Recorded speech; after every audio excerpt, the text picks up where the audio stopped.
Tanisha CCTV ফুটেজে যা দেখলো সেটা দেখার প্রস্তুতি সে ছিল না। ফুটেজে স্পষ্ট দেখতে পারছে তানিশা কেউ একজন চাদর মুড়ি দিয়ে টেবিলের উপরে বসে কী যেন লেখছে। এখানে অদ্ভুত বিষয় এটাই যে চেয়ারে বসা বাদ দিয়ে মানুষটা টেবিলের উপরে বসেছিল, আবার মানুষটা হাত দিয়ে লেখা বাদ দিয়ে পা দিয়ে লিখছে। কতক্ষণ পরে লেখা শেষ করে মানুষটা আস্তে ধীরে করে ওর দিকেই এগিয়ে আসছিল। তারপর ধীরে ধীরে তানিশার দিকে ঝুঁকতে থাকে। প্রথমে তানিশার মুখের ওপরে ভাসা চুলগুলোতে হাত দিয়ে সরিয়ে দেয়। মুখের ওপরে আসা চুলগুলো খুব সযত্নে কানে গুঁজে রাখে। হাত দিয়ে চুলগুলো আলতো করে ছুঁয়ে দিতে থাকে। কতক্ষণ পরে তানিশার কপালে আলতো করে দেয় আদর বসিয়ে।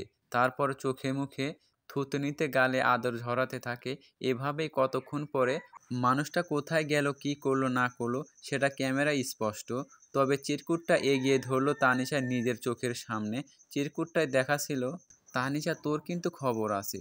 তুই কালকে কিসের জন্য ঠান্ডা কফি খেলি? যদি আমার বাচ্চার কিছু হয় তাহলে তোর খবর আছে। আর কালকের রাতে আমি আসবো না, তুমি ওই নদীর ঘাটের দিকে আসবে। খোলা আকাশের নিচে নৌকার ছয়ের ভেতরে আদর করব তোমাকে। আর এখন থেকে খুব আদর করব তোমাকে, কারণ কিছুদিন পরে তুমি আমাকে টুইন বেবির ধর্ষণ মেলাবে। আর দেখো তোমার জন্য আচার নিয়ে এসেছি তেঁতুলের, তোমার টেবিলের ওপরে রাখা আছে। নিয়মিত টক খাবা আর আমার বেবির যত্ন নিবা। চিরকুটটা হাত থেকে একাকীই পড়ে গেল। তানিশা অপলক দৃষ্টিতে তাকিয়ে রয়েছে তার হাত হাত থেকে পড়ে যাওয়া চিরকুটটার দিকে। চোখটা ঝাপসা হয়ে আসছে তানিশার। চোখ দিয়ে হালকা করে জল গড়িয়ে পড়ছে। খাটের কোণে ধপাস করে বসে পড়ে তানিশা। চোখ লাগিয়ে আসছিল তানিশার। হঠাৎই মিম ফোন করে তানিশাকে, হ্যালো রে। বল। ঘুম আসবে এমন কণ্ঠে। কলেজে আয় আজকে। না রে কলিজা ভালো লাগছে না। কেন? মিম, তেমন কিছু না, প্রতিদিনের রুটিন আজকেও ঘটেছে নাকি? আজকে ধর্ষণ বাদে সকল কিছুই ঘটেছে।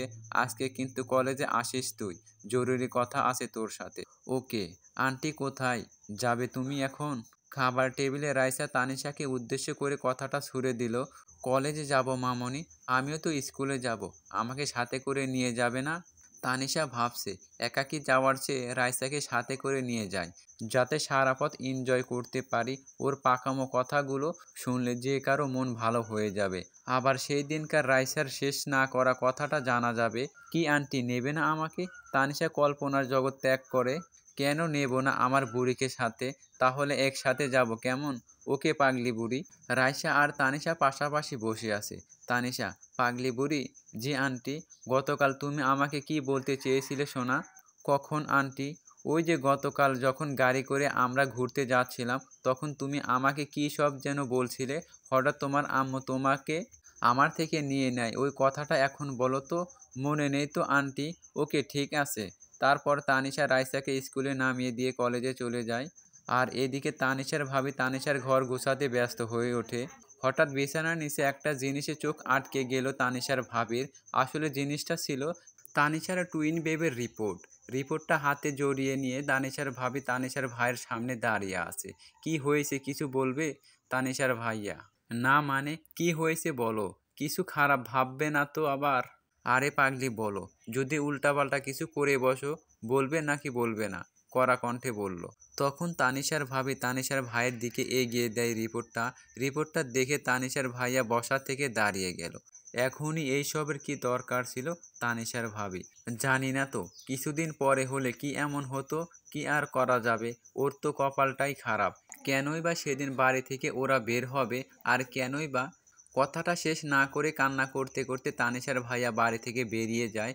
তানিশা মিমের সাথে কথা বলে যাচ্ছে, কলেজে গিয়ে ও বিরাম। কিন্তু হঠাৎই তানিশা মাথা ঘুরে পড়ে যায়।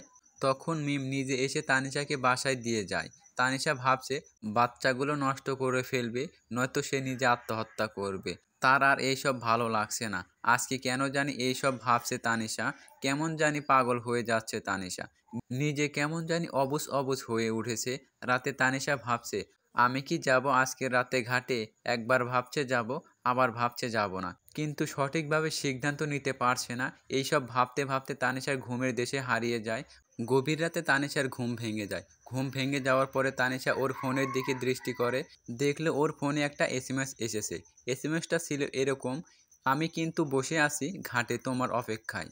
আমার বিশ্বাস তুমি এখানে আসবে। তানিশা কি করবে না করবে ভাবতে ভাবতে বেরিয়ে গেল বাড়ি থেকে।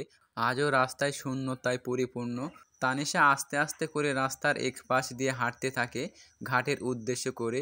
আজও জ্যোৎস্নাময় রাত, চারদিকে জ্যোৎস্নার আলোয় আলোকিত রাস্তাঘাট, কিন্তু তানিশা রাস্তা দিয়ে হাঁটছে অবিরাম আর ভাবতে চলেছে, আমার কি যাওয়াটা ঠিক হচ্ছে কি না, আসলে যাব কি না। সবচেয়ে বড় সারপ্রাইজ হলো আজকে তানিশা জীবনে এমন সারপ্রাইজ কোনোদিনও হয়নি।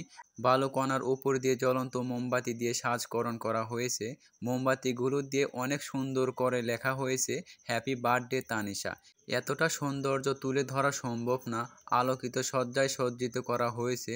তানিশা পা পা করে হেঁটে এগোচ্ছে এতটা সৌন্দর্য কাছ থেকে দেখার জন্য। তানিশা নিস্তব্ধতায় হেঁটে চলেছে।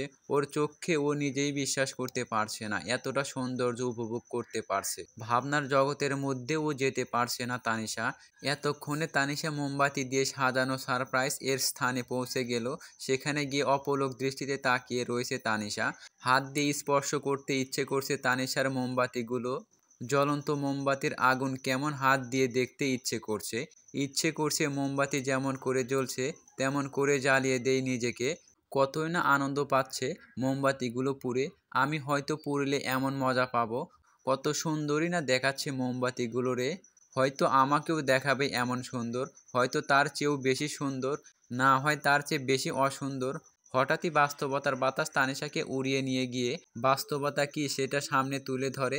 তানিশা আবার কল্পনার জগতে গিয়ে ভাবতে থাকে, আমি কি পাগল হয়ে গিয়েছিলাম, কি সব ভাবছিলাম। তানিশা এতক্ষণ মোমবাতির চারপাশেটাই ঘুরে ঘুরে দেখছিল।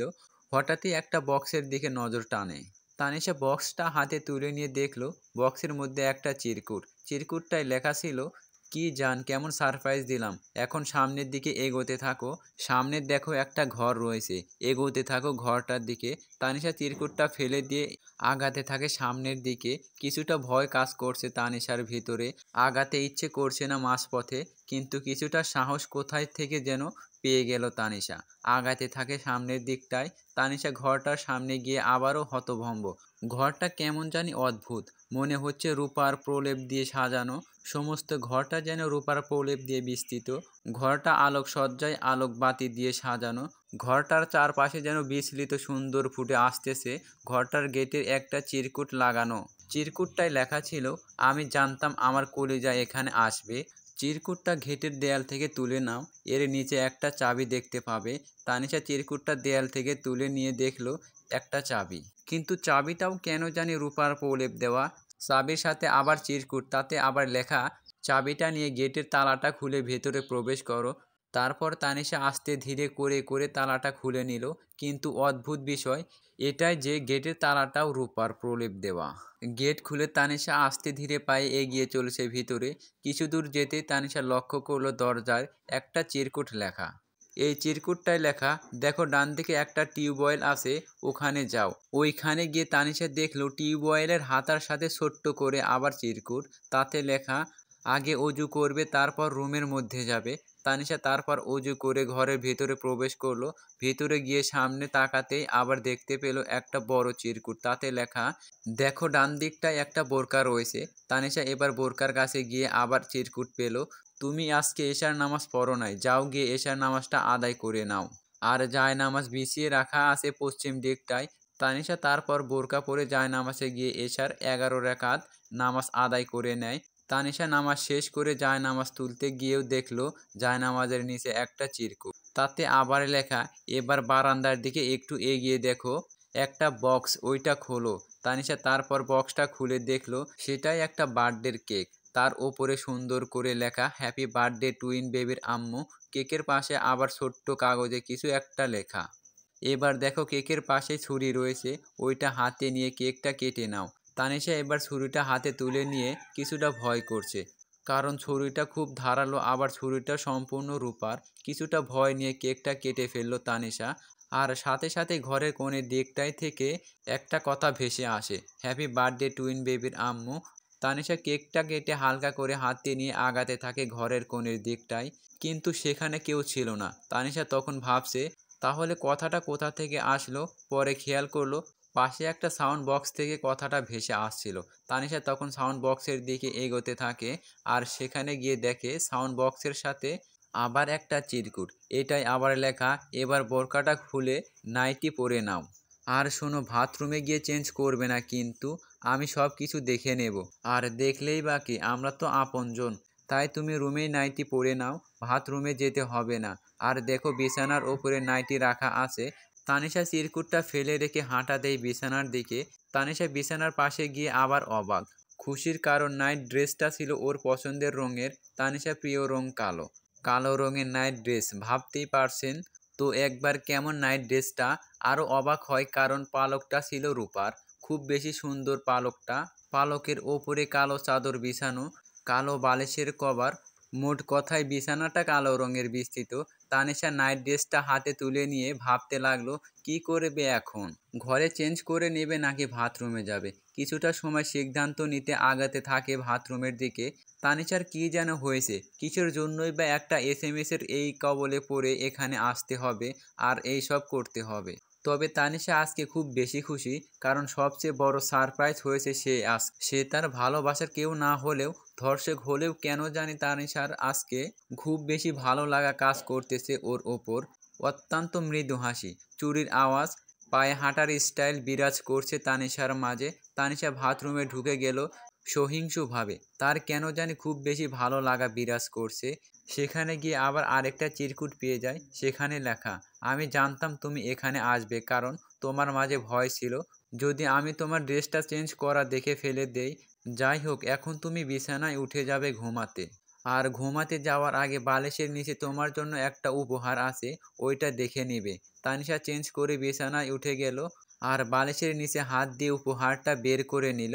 উপহারটা চোখের সামনে ধরতেই তানিশার বাকরুদ্ধ হয়ে গেল, কারণ উপহারটা ছিল হীরের নেকলেস। নেকলেসের পাশে আবার একটা চিরকুট, তাতে লেখা, কি অবাক হয়েছো? অবাক হবার কিছুই নেই, ঘুমিয়ে যাও নেকলেসটা গলায় জড়িয়ে। তানিশা তখন চিরকুটটার কথা মতো নেকলেসটা গলায় জড়িয়ে নেয় ও ঘুমিয়ে যাওয়ার প্রস্তুতি নিতে থাকে। চাদর জড়িয়ে নেই গায়ের ঘুমানোর জন্য। তানিশা ভাবছে, কী সব ঘটছে আমার সাথে। এমনটা হবার তো কথা না আমার সাথে কেন এমন হচ্ছে। আর আজকে যে এত কিছুর আয়োজন করছে তাকে অসংখ্যভাবে ধন্যবাদ। কী সব আবোল তাবোল ভাবছে তানিশা। নিজের মাথায় নিজেই সামান্য হাত দিয়ে আঘাত করে বসে। হঠাৎই কী সব ঘটছে ওর সাথে, এইসব ভাবতে ভাবতে ঘুমিয়ে গেল তানিশা। ফজরের আজানের আওয়াজ ঘুম ভেঙে যায় তানিশার। তানিশা চারিদিকে তাকিয়ে দেখে সে একটা বালিকণার মাঝে উলঙ্গ হয়ে অবস্থায় পড়ে আছে। আর তার কাপড় পরে আছে পাশেই। আর তার পাশে পড়ে আছে একটা বিশেষ প্রোটেকশনের প্যাকেট। কিন্তু তার গলায় রাতের সেই নেকলেসটা এখনও জড়িয়ে আছে, কিন্তু সেই ঘরটা আর নেই, সম্পূর্ণ উধাও। আর তানিশার এটা বুঝতে বাকি রইল না যে তার সাথে এই মাত্র সঙ্গম শেষ হয়েছে। তার মানে সেক্স কার্য শেষ হবার কিছুক্ষণ পরে সে জাগ্রত হয়ে ওঠে। তানিশা তখন তাড়াতাড়ি করে জামা কাপড়গুলো পরে নেয়। আর তানিশা তখন কিছু দূরত্বে একটা বাড়ি দেখতে পায়। তানিশা ভাবছে একটু আগেই না কোনো ঘর দেখতে পেল না, কিন্তু এখন বাড়িটা কোথা থেকে এলো। তাহলে কি আমার চোখে প্রবলেম হয়েছে কোনো প্রকার? আমি কি অন্ধ হতে চললাম? আমার কি তাহলে সব সময় এখন থেকে অন্ধ হয়ে কাটাতে হবে? আমার নামের পাশে কি একটা পদবি যোগ হচ্ছে না তো আবার? পদবিটা হবে এমন, ওই দেখ তানিশা কানা যাচ্ছে, ওই দেখ তানিশা কানার টুইন বেবি। এইসব কথা ঘুরপাক খাচ্ছে তানিশার মনের মাঝে। তানিশা এবার উঠে দাঁড়ায়, হাঁটতে থাকে আমার বাড়িটার দিকে। বাড়িটার সামনে গিয়ে তানিশা দেখলো রাতে দেখা বাড়িটার মাঝে এই বাড়িটা কোনো প্রকার অমিল নেই। যেখানে সে দাঁড়িয়ে অজু করছিল সেই জায়গাটাও, সেই টিউবওয়েলটাও সেখানেই উপস্থিত। তানিশা যেন কোনো কিছুর আবিষ্কার করতে পারছে না। বাড়ির সকল কিছুই ঠিক থাকলেও বাড়ির রূপার প্রলেপটাও আর নেই। আর নেই সেই আলোকসজ্জায় সজ্জিত করা বাড়িটার রূপ। তানিশা আবার ভাবছে, আমার জীবনের ইচ্ছে ছিল আমার একটা রূপার প্রলেপ দেওয়া বাড়ি হবে। সেই বাড়িতে সকল কিছু রূপার প্রলেপ দেওয়া থাকবে।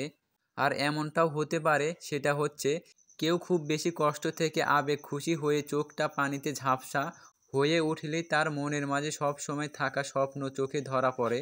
আসলে মানুষটা তখন তার স্বপ্নটা আসলেই বাস্তব মনে করে। তানিশা আবার ভাবছে, আমিও হয়তো আমার মাঝে থাকা রূপার প্রলেপ দেওয়া বাড়ির স্বপ্নটা বাস্তবে না দেখেই বাস্তবে ভেবে নিয়েছিলাম। কিন্তু এখানে কথা হচ্ছে এটাই যে আমি রাতে খাটে ঘুমালাম, কিন্তু বালির কণার উপরে কেমন করে চলে আসলাম। রহস্য খুঁজে পাচ্ছে না তানিশা। তানিশা সূর্য উদয় হওয়ার আগেই বাড়িতে গমন করে। ওর ভাবি ভাইয়া ঘুম থেকে ওঠার আগেই তানিশা বাড়িতে ঢুকে যায়। সবার চোখ ফাঁকি দিয়ে বাহিরে চলে যায়, আবার সবার চোখ ফাঁকি দিয়ে বাসায় প্রবেশ করে। কিন্তু সবার চোখ ফাঁকি দিতে পারলেও তানিশা বাড়ি ফেরার সময় রাইসার চোখ ফাঁকি দিতে পারেনি। রাইসা পানি খেতে বাহিরে আসতেই চোখ বন্দি হয়ে যায় যে তার আন্টি বাহির থেকে ফিরছে। রাইসার ছোট মনে প্রশ্ন জাগে, আন্টি কোথায় গিয়েছিল? জানতে হবে আন্টির কাছ থেকে বিষয়টা। তানিশা গভীর ঘুমে আচ্ছন্ন। রাইসা গিয়ে ডাকাডাকি করছে তানিশাকে। সবাই খাবার টেবিলে ওয়েট করছে তানিশার জন্য। সবাই টেবিলে বসে আছে, তানিশার কোনো প্রকার সাড়া শব্দ না পেয়ে রাইসাকে পাঠিয়ে দেয় ডেকে আনতে। এই আন্টি, আন্টি। কী রে মামনি? ঘুমের ঘরে। সবাই তোমার জন্য ওয়েট করছে খাবার টেবিলে। তুমি যাও, আমি আসছি মামনি। না, তোমায় আমার সাথে করেই আম্মু নিয়ে যেতে বলেছে। আমার তো লেট হবে মামনি। কেন লেট হবে? আমাকে ফ্রেশ হতে হবে মামনি। ওকে যাও গিয়ে ফ্রেশ হয়ে নাও। ওকে সোনা ময়না। তানিশা কতক্ষণ বাদে বাথরুম থেকে গোসল সেরে বেরিয়ে আসে। আচ্ছা আন্টি, একটা কথা জিজ্ঞেস করতে পারি? অনুমতি নিচ্ছ কেন মামনি? কি বলবে বলো। তুমি রাতে কোথায় বেরিয়েছিলে? মানে কি সব বলছো মামনি? না, তুমি যখন বাসায় ফিরছিলে তখন আমি জাগনা ছিলাম। তুমি তখন কোথায় ছিলে মামনি? আতঙ্কের ছাপ। আমি পানি খেতে উঠেছিলাম। আমি তখন একটু বাইরে গিয়েছিলাম মামনি, হাঁটাহাঁটি করতে। মিথ্যে কেন বলছো আন্টি? আমি জানি তুমি কার সাথে দেখা করতে গেছিলে। না মামনি, আমি কোথাও যাইনি। ভালো লাগছিল না তাই হেঁটে আসলাম। আতক চেহারার মতো ধরা খাওয়ার মানুষের গলা। আমি জানি তুমি আঙ্কেলের সাথে দেখা করতে গেছিলে। না মামনি, তেমন কিছু না। আচ্ছা আন্টি, আঙ্কেল বাড়িতে আসলে তো কেউ কিছু বলবে না, বা কেউ কিছু মনেও করবে না। তাহলে তুমি বাইরে কেন গিয়েছিলে দেখা করতে? তানিশা: কি বলো মামনি? তুমি কি তোমার আঙ্কেলকে দেখেছো? তানিশা: রাইসা কোথায় তোমরা? তোমার ভাইয়া বসে আছে তো। তানিশার ভাবি। রাইসা দৌড়ে ওর আম্মুর কাছে চলে যায় আর বলতে থাকে, আচ্ছা আম্মু, আন্টি সব সময় কেন মন মরা হয়ে থাকে সেটা তোমার আন্টিকেই গিয়ে জিজ্ঞেস করে নাও। আন্টিকে জিজ্ঞেস করলে তো আন্টি কিছুই বলে না। ভাবি, বাদ দাও তো এইসব কথা। চলো যাই, ভাইয়া ওয়েট করছে। এত টাইম লেট কেন হলো? তানিশার ভাইয়া: ভাইয়া ঘুম ভাঙতে ভাঙতে লেট হয়ে গেছিল, আর ফ্রেশ হতে আরও লেট। নামাজ পড়েছিস? না ভাইয়া। কেন? জাগনা পায়নি সকালে ভাইয়া? রাতে কি এমন করছিলি যার জন্য সকালে ঘুম ভাঙেনি? আব্বু রাতে আন্টি আঙ্কেলের সাথে দেখা করতে গেছিল, তার জন্য ঘুমাতে লেট করেছে, আবার উঠতেও লেট করেছে। রাইসা: রাইসা। তানিশা: রাইসা কি কথাটা ঠিক বলছে? না ভাইয়া, পিচ্চিটা কি দিয়ে কি বলছে, ভয়ে জর্জরিত হয়ে বলল। তানিশা: বেশি বাড়াবাড়ি হয়ে যাচ্ছে কিন্তু। বিষয়টা মোটেও ভালো না। কথাটা বলে ভাত রেখে উঠে চলে যায় তানিশার ভাইয়া। রাইসা আর তানিশা পাশাপাশি বসে রিকশায় যাচ্ছে। তানিশা কলেজে যাচ্ছে ও রাইসা স্কুলে যাচ্ছে। রাইসা: তুমি কেন বলে দিলে কথাটা? না বলার কি আছে আন্টি? ভাইয়া যদি কোনোভাবে আমাকে খারাপ ভাবে, খারাপ কেন ভাববে? আর আন্টি, আমার খেলার সাথে কবে আসবে? খেলার সাথে মানে? মানে তোমার টুইন বেবি। টুইন বেবি মানে কি সব বলছো মামুনি? আসলে আন্টি, আব্বু আম্মু আলোচনা করছিল তোমার নাকি টুইন বেবি গর্ভে। সেই আলোচনার সাপেক্ষে আমি কিছু কথা জেনে যাই। চুরি করে শুনতে পাই তোমার বিষয়ে। কি বলছো এসব? ভাইয়া ভাবি জানলো কি করে? তোমার ওই রিপোর্ট নাকি দেখে নিয়েছে আব্বু আম্মু। দেখলো কি করে? আমি তো রিপোর্ট পুড়িয়ে ফেলেছিলাম সেদিন বাসায় এসেই। তাহলে ভাইয়া ভাবি রিপোর্ট কি করে পেলো? ঠিক মনে করে দেখো রিপোর্টটা কি করেছিলে। আমি নিজে পুড়িয়ে ফেলেছিলাম, আবার সেটার ছবিও তুলে রেখেছিলাম। তখন তানিশা ফোন বের করে রিপোর্ট পুড়িয়ে ফেলার ছবি বের করে দেখালো রাইসাকে। আন্টি, আমি আজকেও দেখলাম তোমার এই রিপোর্টটা ঘাটাঘাটি করছে আব্বু আম্মু। তানিশার মাথায় কোনো কিছু যাচ্ছে না। রাতে তানিশার ফোনে আবার একটা টেক্সট আসলো, তাতে লেখা, আজকে আমি তোমার সাথে কথা বলতে ছাদে যাব। দুজনে পাশাপাশি বসে গল্প করব, আড্ডা দেব।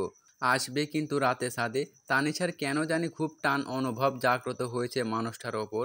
এতটা সারপ্রাইজ পাওয়ার পরে তানিশার একটা টান জেগেছে তার ওপর। গভীর রাতে আবার একটা টেক্সট আসে তানিশার কাছে। তানিশার টেক্সটের আওয়াজে নিদ্রা ভঙ্গ হয়। লঘুচিত্তে চোখে তাকিয়ে আছে ফোনের ডিসপ্লেতে। টেক্সটটা ছিল এইরকম, বেবি আমি ছাদে, নিদ্রা ভঙ্গকরণ করিয়ে টলমল চোখে তাকিয়ে পৃথিবীর সৌন্দর্য উপভোগ করছি।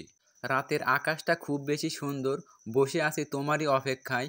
দুজন পাশাপাশি বসে চাঁদ দেখব, আর তোমার কোলে মাথা রেখে তা শুনবো। দোলনায় দুলবো, হাতে হাত রেখে হাঁটবো। একটু আদর করব আমার টুইন বেবিগুলোকে। আসো না প্লিজ বেবি আমার। তানিশা টেক্সটটা পড়ে ভেবে নিল সে আজকে ছাদে যাবে না, কিন্তু ওর মন বলছে যা, মানুষটার সাথে গল্প করে আয়। যেহেতু ও চাচ্ছে দেখা করতে, তুই যা গিয়ে দেখা করে আয়। দুজন পাশাপাশি বসে চাঁদ দেখে আয় আর ওর মাথাটা কোলে রেখে তারা গুনে আয়। দোলনায় দুলে আয় দুজন, হাতে হাত রেখে হেঁটে আয় দুজন। তানিশা একবার ভাবছে যাব, আবার ভাবছে যাব না। একটা কথা আছে, মনের বিরুদ্ধে যুদ্ধ চলে না। ঠিক তেমনই তানিশাও মনের বিরুদ্ধে যুদ্ধ করতে না পেরে পাড়ি দিতে থাকে ওই শয়নগৃহে। আস্তে ধীরে করে শয়নগৃহে পাড়ি দিচ্ছে তানিশা। ধার উন্মোচিত করে বাহিরের মুখে অগ্রসরমান তানিশা। পা দুটো খুব বেশি ছোট ছোট করে চোরের ন্যায় আগাচ্ছে তানিশা। তানিশার ইচ্ছে করছে সে যে করেই হোক মুখোশধারী মানুষটাকে আমার সামান্য উপবিষ্ট ন্যায়ের মূল্য দিতে হবে। যত কিঞ্চিতভাবেই অগ্রসর হতে থাকলো তানিশা, যত সামান্য ভয় কাজ করছে তানিশার মাঝে, তবে কিছু করার নেই। মুখোশধারীর আসল রূপ সামনে তুলে ধরতে হলে তো তাকে ভয়কে জয় করতে হবে। তানিশা ছাদে গিয়ে অবাক চোখে তাকিয়ে রয়েছে। একটা মানুষ ছাদে একটা কোণে দাঁড়িয়ে বাহিরের পরিবেশটা দেখছে। তানিশা ভাবছে মানুষটা একবার পিছনে ফিরে তাকালেই তো আমি তাকে ধর্ষণ করতে পারতাম। মানুষটা তো পিছনে ফিরে তাকাচ্ছে না। তানিশা আবার ভাবছে এটা মানুষ হবে। আমি এতটা শিওর হলাম কি করে? সে তো মানুষ নাও হতে পারে। সে যদি মানুষ না হয় তাহলে সে আসলে কে? অজানা ভয় বিরাজমান। তানিশার বাস্তবাব মনোভাব কোনো কিছু স্থির করতে পারছে না। আসলে এমনটা হবার কারণ কিছুটা অন্ধকারে অস্পষ্টতা আছে দাঁড়িয়ে থাকার মানুষটার মাঝে। তার উপরে আবার উল্টো দিকে তাকিয়ে রয়েছে, আবার গায়ে চাদর জড়ানো। তানিশার পা লেগে আসতেছে। এতক্ষণ দাঁড়িয়ে থাকার কারণে পিছনে ফিরে একবারও তাকাচ্ছে না কেন? আমি কি গিয়ে তার কাঁধের ওপরে হাত রাখবো? যদি গিয়ে হাত রাখি, তৎক্ষণাৎ যদি আমাকে ছাদের প্রাচীর লঙ্ঘন করে 5 তলা থেকে ফেলে দেয়, তাহলে তো আমার নিশ্চিত মৃত্যু। না থাক, এখান থেকে কথা বলা যেতে পারে। তানিশা কথা বলতে যাবে, তার আগেই একটা কথা ভেসে আসলো। কি জান পাখি, বিরক্তবোধ জাগ্রত হয়েছে তোমার মাঝে বুঝি? তানিশার এমন একটা কথা শোনার প্রস্তুত ছিল না। কেন বিরক্তবোধ জাগ্রত হবে? না, এতক্ষণ দাঁড়িয়ে কি যেন ভাবছিলে আমার সম্পর্কে, তাই ভাবলাম হয়তো বিরক্ত হয়েছো।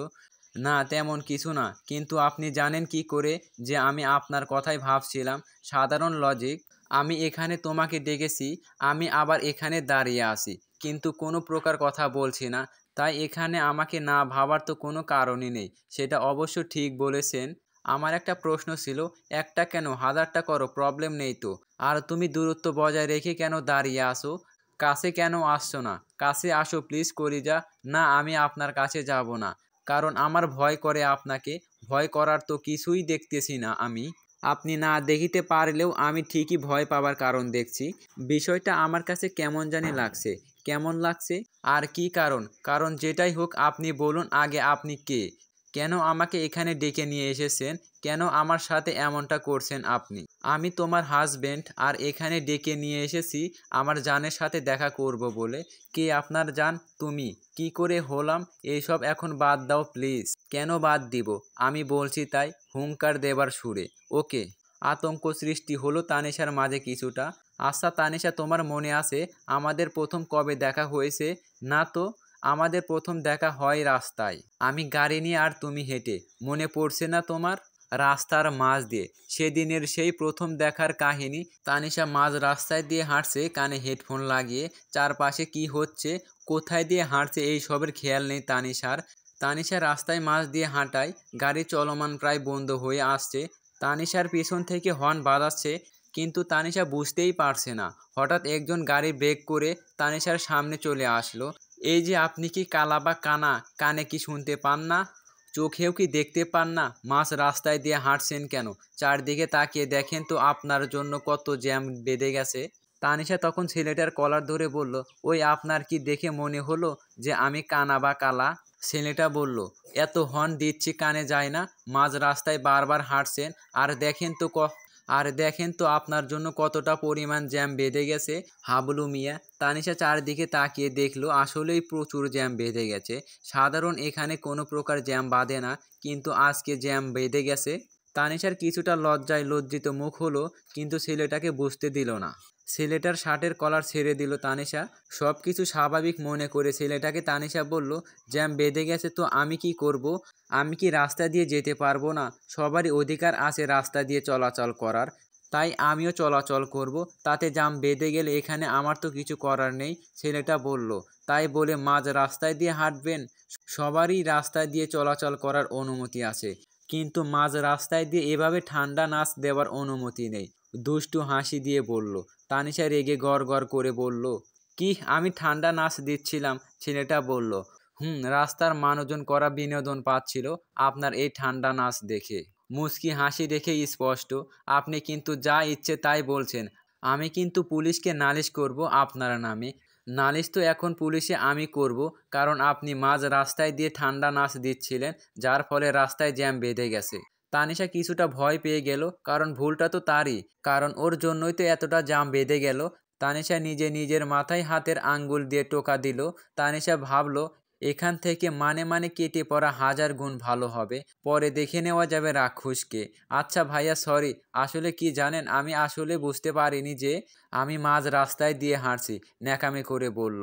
সরি বললে কি হবে? পুলিশকে আমি নালিশ করবই। আচ্ছা, সুন্দর করে তাকান তো আমার দিকে, আপনার একটা ছবি উঠাবো। মিষ্টি হাসি দিয়ে বলল। না না, প্লিজ আমার ছবি উঠাবেন না। তানিশা কথাটা বলতে বলতে ততক্ষণে ছেলেটার ছবি ওঠানো শেষ হয়ে গিয়েছে। ছেলেটা তানিশার দিকে তার মোবাইলটা তাক করে ধরে দেখালো যে তার ছবি ওঠানো শেষ হয়ে গিয়েছে। ছেলেটা যখন ছবিটি উঠায় তখন তানিশা ঝগড়া করার মুডে থাকে, যার জন্য ছবিটি খুব বেশি সুন্দর হয়েছে। তানিশা ছেলেটার হাত থেকে ফোনটা কেড়ে নিতে চায়, কিন্তু ব্যর্থ হয়। কিন্তু দুজনের হাতে হাতে ছোঁয়া পায়। ছেলেটা তানিশার হাতের ছোঁয়া পেয়ে কিছুটা কেঁপে উঠল। অবশ্য তানিশা যথেষ্ট মাত্রায় স্বাভাবিক। আপনি প্লিজ আমার ছবিটি ডিলিট করেন, আহত সুরে বলল। আপনি যদি ছবি ডিলিট করতে বলেন তাহলে পুলিশকে নালিশ করব, আর যদি ছবিটা আমার কাছে থাকে, আপনি যদি ডিলিট করতে না বলেন তাহলে আমি পুলিশকে নালিশ করব না। আপনি আমার ছবি দিয়ে কি করবেন? তার চেয়ে বরং ডিলিট করে দেন, করুণ সুরে। কি করব সেটা জানি না, তবে আমি ডিলিট করতে পারবো না। আপনি কিন্তু বেশি করে ফেলছেন। এমনিতেই মন মেজাজ বড্ড খারাপ, একটু রাগী চেহারায়। কেন, আপনার কি হয়েছে? সেটা কেন আপনাকে বলতে যাব? হাবলা ছেলে কোথাকার। আমি হাবলা? ইয়েস, আমি হাবলা না, তুই হাবলা। দুজনের মাঝে প্রচুর পরিমাণে ঝগড়া হতে থাকলো। এক পর্যায়ে থানার লোকাল পুলিশ চলে আসলো। একজন অফিসার বলতে লাগলো, কি হয়েছে এখানে, আপনারা ঝগড়া করছেন কেন? তানিশা যেন ভয়ে কাঁপছে। হয়তো এখন এই ছেলেটা সব বলে দেবে, আর আমাকে হয়তো পুলিশ জেলে নিয়ে যাবে। আমাদের গোষ্ঠীর কেউ কোনোদিন জেলে যায়নি, আমি হয়তো প্রথম। চোখে পানি চলে আসে তানিশার। আসলে স্যার, আমরা স্বামী স্ত্রী। কি, আমরা স্বামী স্ত্রী? তানিশা, ছেলেটা বলল। স্যারকে বলো না যে আমরা স্বামী স্ত্রী। চোখ দিয়ে ইশারা করে। স্যার, আমরা স্বামী স্ত্রী। বাঁচার তাগিদে মিথ্যে। পুলিশ অফিসার বলল, স্বামী স্ত্রী ভালো কথা, কিন্তু রাস্তার মাঝে এখানে দাঁড়িয়ে ঝগড়া করছেন কেন? দেখেন তো আপনাদের জন্য কতটা জ্যাম বেঁধে গিয়েছে। আপনাদের জন্য অনেকেই সঠিক সময়ে সঠিক স্থানে যেতে পারছে না। এটার ক্ষতিপূরণ কে দিবে? আপনাদেরকে থানায় নিয়ে যাব। জানেন এটা কত বড় একটা অপরাধ করছেন আপনারা? ছেলেটা ভাবছেন, একটা বুদ্ধি বের করতে হবে এই ঘুষখোর পুলিশদের থেকে। স্যার, একবার আমার কথা শুনুন, তারপর যদি আপনারা আমাদের শাস্তি দেন তাহলে আমরা মাথা পেতে নেব। পুলিশ অফিসার বলল, বলেন দেখি, আপনাদের কথা শুনি। আসলে স্যার, আমরা গাড়ি করে ওর বাবার বাড়ি মনে করে শ্বশুর বাড়ি যাচ্ছিলাম। হঠাৎই ও আমাকে বলল গাড়ি দাঁড় করাতে, আর আমি গাড়ি দাঁড় করাই, আর ও গাড়ি থেকে নেমে দেখলো একটা বাচ্চা রাস্তা পার হতে পারছিল না, আর ও গিয়ে বাচ্চাটাকে রাস্তা পার করিয়ে দেয়। পুলিশ অফিসার বলে, এটা তো খুব ভালো কথা, কিন্তু ঝগড়া কেন করছিলেন? প্রবলেমটা তো এখানেই স্যার। কিভাবে? আসলে স্যার, বাচ্চাটাকে রাস্তায় পার করিয়ে দেওয়ার পরে যখন রাস্তার ওপাশ থেকে এপাশে আসতেছিল তখন একটা ট্রাক চাপা দিচ্ছিল প্রায় আমার লক্ষ্মী বউটাকে। হঠাৎ আমি এসে তার হাত ধরে টান দিয়ে বাঁচিয়ে নেই, আর স্যার, সেটা নিয়েই ঝগড়া হচ্ছিল। কেন গিয়েছিল বাচ্চাটাকে বাঁচাতে? যদি নিজের কিছু হতো তাহলে কি হতো? আর তোমার গর্ভে 2 মাসের বাচ্চার কি হতো? এই নিয়েই ঝগড়া হচ্ছিল স্যার। কি, আমি 2 মাসের গর্ভবতী? রেগে গিয়ে ঠান্ডা হবার চেষ্টায়, তোমার মনে নেই কিছুদিন আগে চেক আপ করিয়ে আসলাম ডাক্তার সাহেবের কাছ থেকে? আমি তো ভুলে গিয়েছিলাম। তানিশা মনে মনে বলতে থাকলো, না জানি আর কত মিথ্যে কথা বলতে হবে এই হাবলার জন্য, আল্লাহ পাক ভালো জানেন। তাই বলে রাস্তায় দাঁড়িয়ে ঝগড়া করবেন? সরি স্যার, আর কখনো এমনটা হবে না। ওকে ঠিক আছে, যান, গাড়ি নিয়ে যান, তাড়াতাড়ি রাস্তায় ক্লিয়ার করুন। পুলিশ অফিসারের কথা বলা শেষ হতেই তানিশার সামনের দিকে হাঁটতে থাকে। তখনই ছেলেটা হাত ধরে ফেলে। ওই সরি, কোথায় যাও এখন? রাগ করে থাকবে? হেঁটে কোথায় যাচ্ছ? আমাদের তো গাড়ি আছে, তাই না? কথাটা বলে এক প্রকার প্রায় টানতে টানতেই তানিশাকে গাড়িতে ওঠায় ছেলেটা। গাড়ি স্টার্ট দেয় ছেলেটা, আর তানিশার দিকে তাকিয়ে দেখে তানিশা রেগে ফুলে আছে। গাড়ি তার নিজ গতিতে চলছে। ওই আপনার, আমি কোন জন্মের বউ? সবার সামনে আমাকে বউ কেন বললেন? জনম জনমের বউ তুমি আমার, মিষ্টি হাসি দিয়ে বলল। তানিশা প্রচণ্ড আকারে রেগে বলল, মাইন্ড ইওর ল্যাঙ্গুয়েজ। আচ্ছা সরি সরি, আপনাকে কোথায় নামিয়ে দিতে হবে তাই বলুন, আমাকে এই সামনেই নামিয়ে দিলেই হবে। তার চেয়ে বরং আপনার বাসা কোন দিকে বলুন, আমি গিয়ে নামিয়ে দিয়ে আসি। বাসার ঠিকানা জানার জন্য তো বহুত কায়দা জড়িয়ে বসেছেন বাঁকা সুরে। আপনি যেমনটা ভাবছেন তেমনটা না। আসলে আপনি মনে হয় কোনো বিষয়ে চিন্তিত, যার ফলে রাস্তা দিয়ে এভাবে হাঁটছিলেন। তাই চাচ্ছিলাম বাড়ি পর্যন্ত নামিয়ে দিয়ে আসি। ওকে ঠিক আছে।